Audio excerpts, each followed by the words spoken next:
Hello everyone, welcome back to London Code supported by Newton School. It's so great to see you all here again. Keep learning and keep growing like this. So in this video, we are going to cover about the implementation of stacks using linked list. In the last video, we have already covered about the implementation of stacks using arrays, and even before that, we covered about the basic functions and introduction of stack, like what are the principles that we use in stacks and what are the main functions using which we solve problems related to stacks. So in this particular video, the prerequisite is you should have some basic understanding of linked list, how you can implement a linked list. In this particular video, we are going to cover about the implementation of stack using singly linked list. So you should have some basic understanding of just the single linked list, you can say. You don't have to understand the complete concepts of doubly linked list, circular linked list, or all the variations of linked list. Although we have already covered about all these types of linked list in our videos with the same playlist, data structures and algorithm playlist. But yeah, for this particular video, if you haven't watched that implementation of linked list video, I would highly recommend you to first check out that video and then come back for this tutorial. So without any further delay, let's get started with the video. So as we all know, in linked list, we have a concept of pointers and nodes. So let's say अगर ये हमारा एक node है तो इसमें दो values present होती है. First is your data and second is your pointer. So pointer is denoted by this asterisk sign. So same here, I am denoting it with the same sign. So let's say these are our node structures. This is node 1, this is node 2, and similarly there are other node as well. Now this node will be directing to second node. Similarly, the second node will be directing to third node. And likewise, that's how we create a linked list using pointers. So that is the basic concept of linked list. Now, how we are going to implement stack using linked list? Now we know that stack uses the principle of first in, last out, right? First in, last out. Why? Because the structure of stack is something like this. Only one door is open for in and out. Both operation can be done only from one gate. So let's say if I have pushed one element here, it will come in this particular memory allocation. If I have pushed another element, the second element will come above the first element. And when I will do the pop operation, I will take with the same gate only. So the second one will be out first, right? So that means first in, last out. That is the basic concept of stacks. Now, how we are going to implement this concept using linked list? So as we know, in linked list, we have a pointer, which is known as a head pointer, which is basically keep pointing the starting of the node. So in stacks, what we are going to do is head will store the top of the stack, which is the top element. So let's say if we are storing the top element in the head, so how we can achieve this is while doing the insertion in the stack, we are going to say that I'm going to insert a node here and the head will start pointing to this particular node, and this will node to the previous node, which was pointed by your head pointer. So that is basically the insertion at the start of your linked list, which will be the insertion of stack. And the second case, which is the pop operation. So insertion is known as push in case of stacks. Now in case of pop, what you can simply do is head will start pointing to the next pointer of your head, which means that if head is pointing to this node right now, and if we are doing a pop operation, then instead of pointing to this node, the head will start pointing to the next of this particular node, which means it will start pointing to this node again, right? And then we can delete this memory. So that's how you can do the pop operation, which is basically deletion at the start of your node. So deletion at start. So just to summarize, if this is your linked list and we are converting it with a stack, then you can say insertion in start is mapped to push operation in stacks, and deletion from start is the pop operation of stack, right? Now the next function of stack is basically the peep operation, which gives you the top element. It does not pop the element, but it gives you just the value of that element. So for this, you can directly use the head pointer, which is basically, if let's say this is your head pointer and this is pointing to this particular node, then you just need to see out the data of this node, which will be your peak element. Now, for size, there is no limit on the size as such because we are using linked list in this case. But of course, the size of your memory will be relative to the size of your computer. So it depends on how much memory you have in your computer, and that's how you can check the memory allocation. For this, what you can do is, if you are like creating any new node using new operator, then you can check if the operator is returning null pointer or not.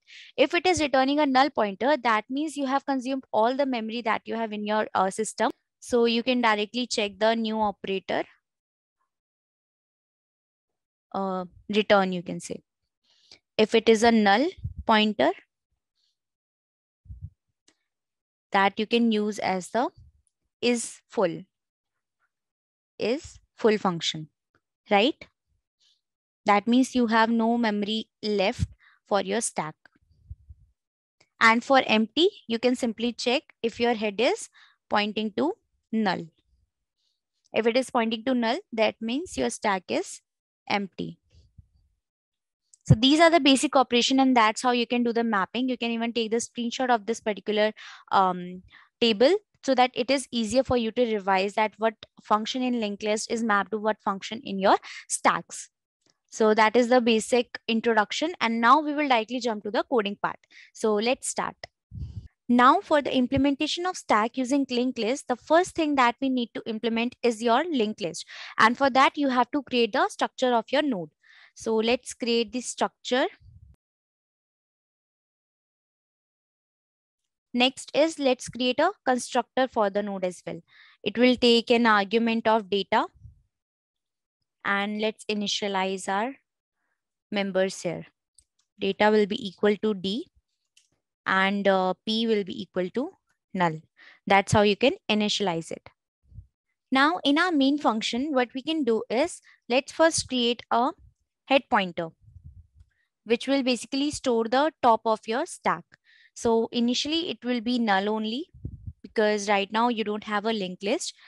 Then for doing the insertion, what you can do is let's create a function of push. And let's create this variable as a global variable. Or you can create another class for your stack as well.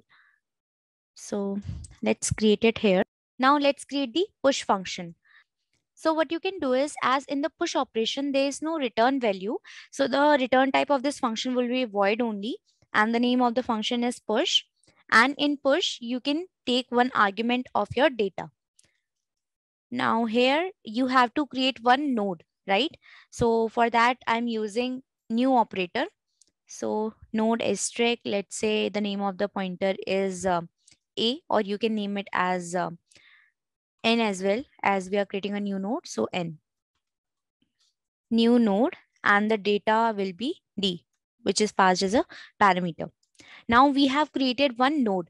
Now in case of stack implementation using linked list, we have seen the insertion at the start of your linked list will act as a push operation. So what you need to do is, as we have defined the head variable globally, first we need to check if the head is null or not. So if head is equal null, that means there is no element present in your stack right now. So all you need to do is you have to point your head to the new node, which is N. Or if the head already has some value, then you have to do something else. First, the newly created node next is pointing to, or let's name it next only so that it's better to understand. The newly created node next pointer is pointing to head right now, and head started pointing to N. That's how you have done the push operation.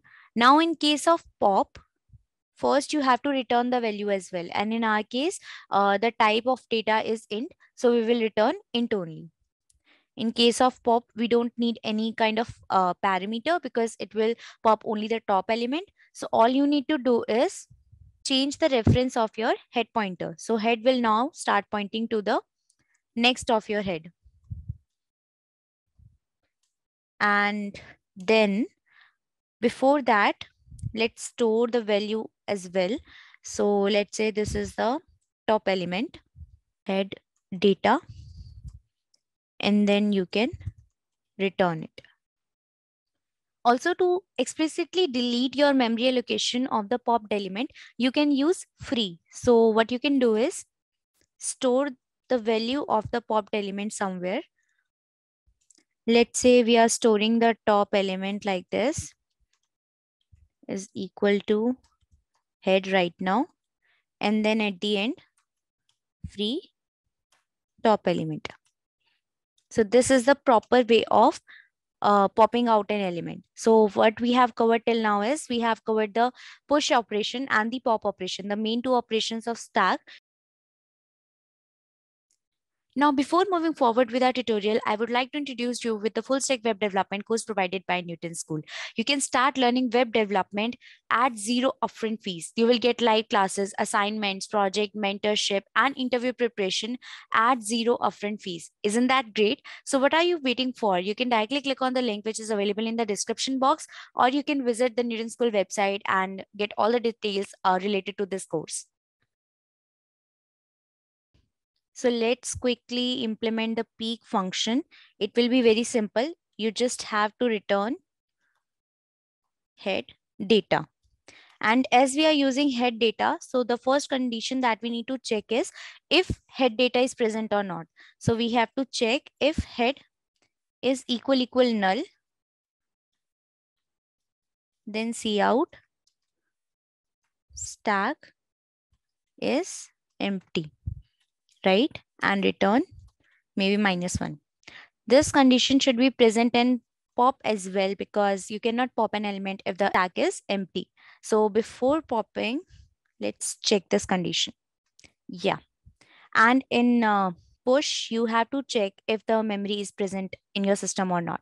So while you have created this node, just check if n is equal null.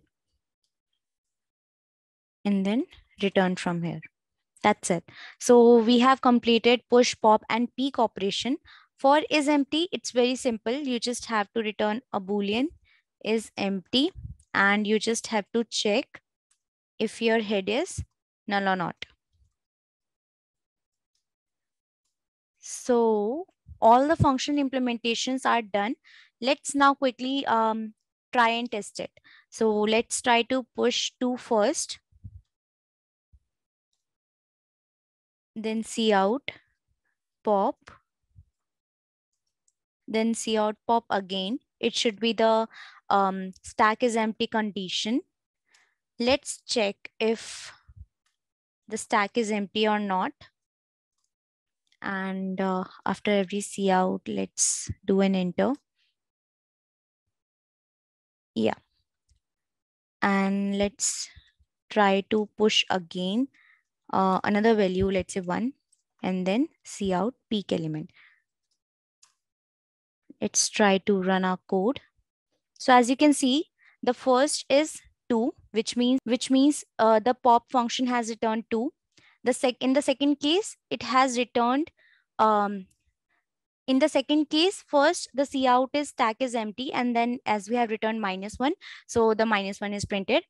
And then is empty is true because the stack is right now empty. Then we have pushed 1 in the stack, and then we cout the peek element. And let's try to cout is empty again. It should return false here. So as you can see, 0 is printed here. So that is the complete implementation of stacks using linked list. I hope you find this video useful. And if yes, do subscribe to our channel. And thank you so much. See you in the next video. Till then, take care and bye.